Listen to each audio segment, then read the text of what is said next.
The best in the summer,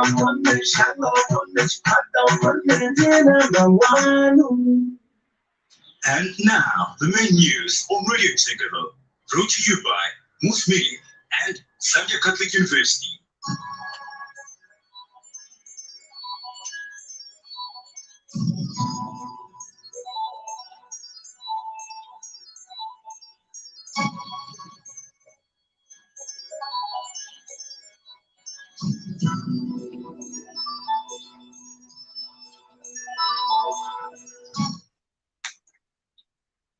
Radio Jingle, restoring everything in Christ with love and truth.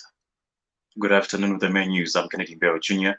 Remember, you can watch us live on the Radio Jingle Facebook page and YouTube channel. The headlines: buy more shares in Mopani concluded. ZCCB caution Christians. Coach Milutin Sredejovic are hopeful that the team will compete favorably at the Chan tournament. The details: President Edgar Lungu has revealed that discussions on the buying of more shares from Glencoe have been concluded, and the government is waiting for legal guidance from the Attorney General over the matter. And the head of state has assured miners that there will be no job losses at Mopani.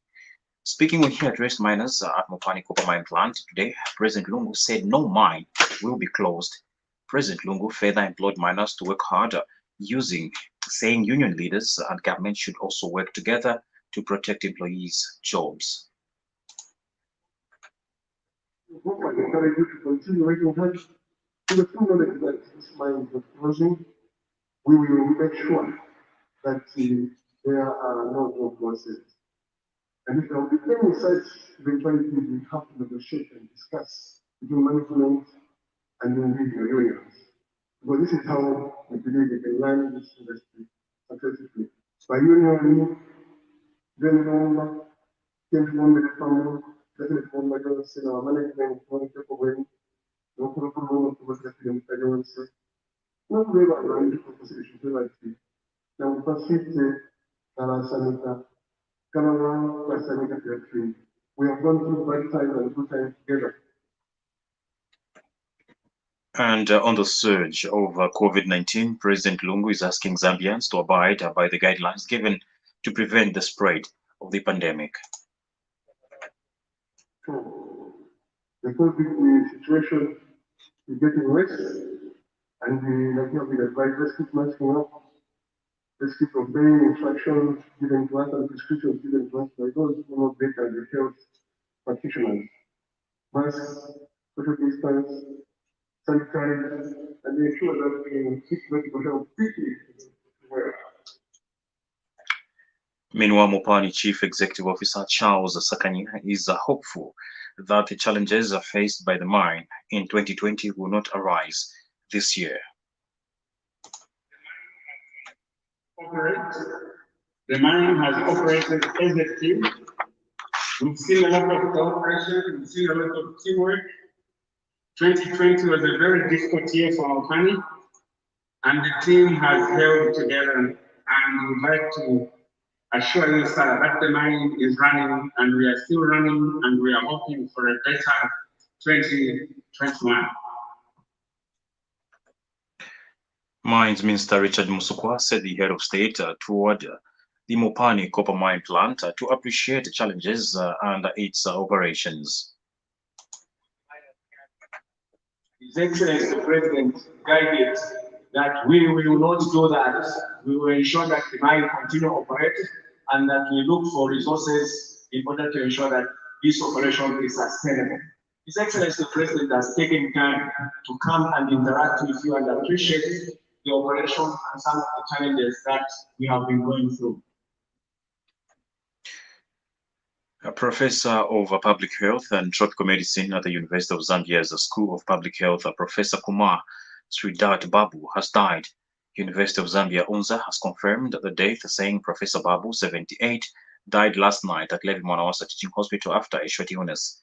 UNZA Vice Chancellor Professor Luke Mumba says the passing on of Professor Babu is a huge loss to the university and the public at large, as he was a source of knowledge and wisdom on issues around public health and tropical medicine. Professor Mumba adds that Professor Babu was also an instrumental figure in the fight against COVID-19, as he was part of the team championing the fight against the pandemic in the country. This is contained in a media statement issued by UNZA spokesperson Dr. Brenda Ukoa. Born on 10th October 1943, Professor Babu joined the University of Zambia, UNZA, in 1979 and rose through the ranks to become a prominent senior faculty member in public health and tropical medicine in Zambia and the sub-Saharan Africa and the sub-Saharan region, rather.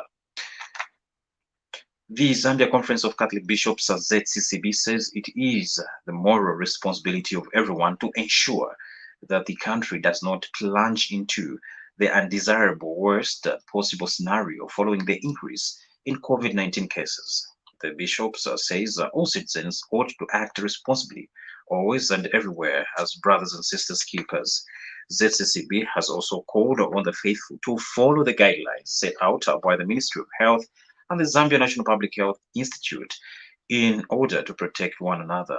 The Catholic bishops have stressed that further guidance shall be provided if the situation calls for such. This is according to a statement issued to all Catholics and people of goodwill by ZCCB Director for Health, Bishop Patrick Chisanga. Riverside Ward Councillor Chando Mbao has joined the Kitwe mayoral race under the PF ticket. Mr. Mbao said after wide consultations, he has decided to contest as mayor during the August general elections so that he can be a link between the local authority and the central government. He also said that he would strive to bring unity among councillors and management by enhancing revenue collection, which would in turn result into proper service delivery. Mr. Mbao is also the current Kitwe deputy mayor, spoke to Radio Chingle News yesterday. We are now trying to make it public that I'll be contesting the position of mayor in Kitwe, of course, under the PF. If I'm adopted, it's an internal party process. So I'm offering myself to the PF, to the party in power, and being the deputy mayor with the experience I have gained working under the mayor, I'm the right man to take over the job. So giving myself to the PF to adopt me. The vision is simple. Unity is key for us to deliver services to our people. So I bring unity between councillors, my office, and the management.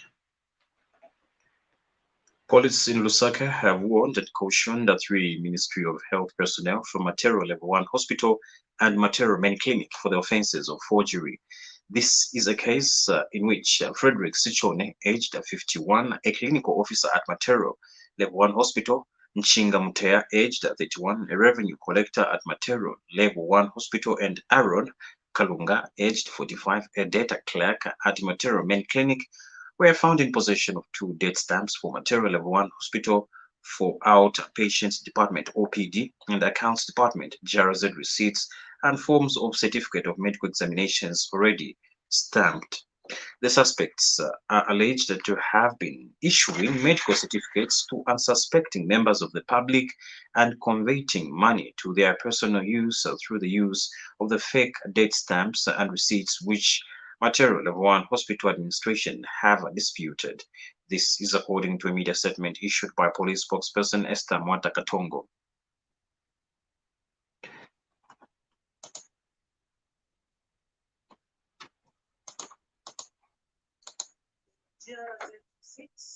And forms of certificates of medical examinations already stamped. The suspects are alleged to have been issuing medical certificates to unsuspecting members of the public and converting money to their personal use through the use of the fake date stamps and receipts. Where warn and caution statements have been recorded, and the accused persons remain detained in police custody, yet to be charged, and they are expected to appear in court soon. Chililabombo residents are being encouraged to partner with the relevant authorities in curtailing the smuggling of meal to the neighboring Democratic Republic of Congo, DRC. Patriotic Front PF Deputy Secretary General Mombi Piri said the continued smuggling of the commodity to DRC has the potential to increase the price of the commodity in the neighboring town. And Ms. Mbewe has revealed that unscrupulous persons have continued to smuggle meal to DRC on pretext that they have authorization of the ruling party. Ms. Mbewe was speaking in Chililabombwe yesterday.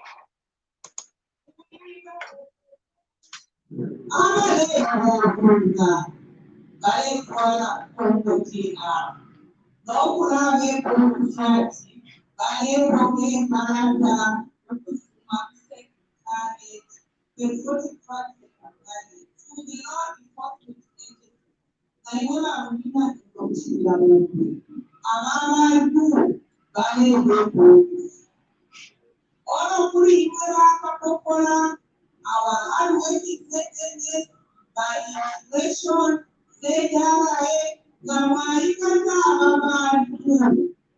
in touch with us. We are ready to come and stand before the court of law and issue report and the secretariat. We are not issuing. In sports, Polo coach Milutin Sredojevic is hopeful the team will compete favorably at the African Nations Championship tournament scheduled to kick off on January 16. Speaking to journalists shortly after the game against Cameroon, in which Zambia won by 2-0, Mitchell said he will take each game as it came in the quest to go far in the competition. Mitchell added that the pre-CHAN tournament has worked well in experimenting and assessing the players ahead of the main tournament. Meanwhile, team captain Adrian Chama says the morale in camp is high among the players after last night's victory against Cameroon. On a sad note, the Football Association of Zambia FA's presidential aspirant has died. Nkole, 67, died in the early hours of today at Levi Mwanawasa Teaching Hospital, where he had been on life support since Monday. His daughter, Sungwe Nkole, confirmed the death to Radio Chinglo Sports.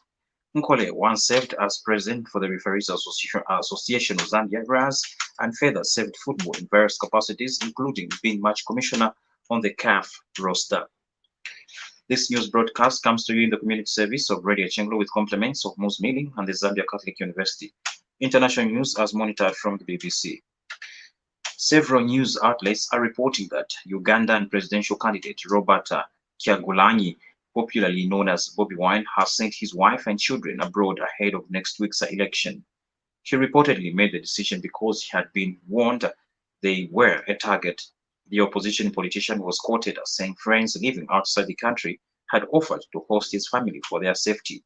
Photos purporting to show his family at the airport were shared on social media late on Thursday. Ethiopian troops have killed top officials of the Tigray People's Liberation Front (TPLF) in an operation, according to an announcement late Thursday. Those killed include TPLF spokesperson Sekuture Getachew and Daniel Asefa, former head of Tigray Finance Bureau, Zera Asgedom, the former head of Ethiopian Broadcasting Authority, and Abebe Asegdom were also killed during the operation. In a statement, the head of Defense Force Deployment Department, General Tesfaye Ayilu, said 9 other TPLF leaders were also arrested. The government had in November issued arrest warrants for more than 60 senior leaders of the TPLF. And finally, a U.S. Capitol police officer has died from injuries sustained in the attack on Congress by a pro-Trump mob as top Democrats have called for the president to be removed for inciting the riot. House Speaker Nancy Pelosi urged Vice President Mike Pence to invoke the 25th Amendment of the Constitution to declare the president unfit for office. Alternatively, she vowed to initiate the process to impeach the president. Under pressure, Donald Trump finally condemned the heinous attack. Wednesday's violence came hours after Mr. Trump encouraged his supporters to fight against the election results as Congress was certifying President-elect Joe Biden's victory in the November vote. On that note, we end this afternoon's main news of Radio Chinglo. For this and more, you can visit our Facebook page. Remember, COVID-19 is still real. Therefore, wear a mask when in public, avoid large groups and maintain social distance. Of course, wash your hands frequently. for at least 20 seconds. On behalf of the entire news team, my name is Kennedy Mbewe Jr. The next news broadcast will be the news summary at 16 hours.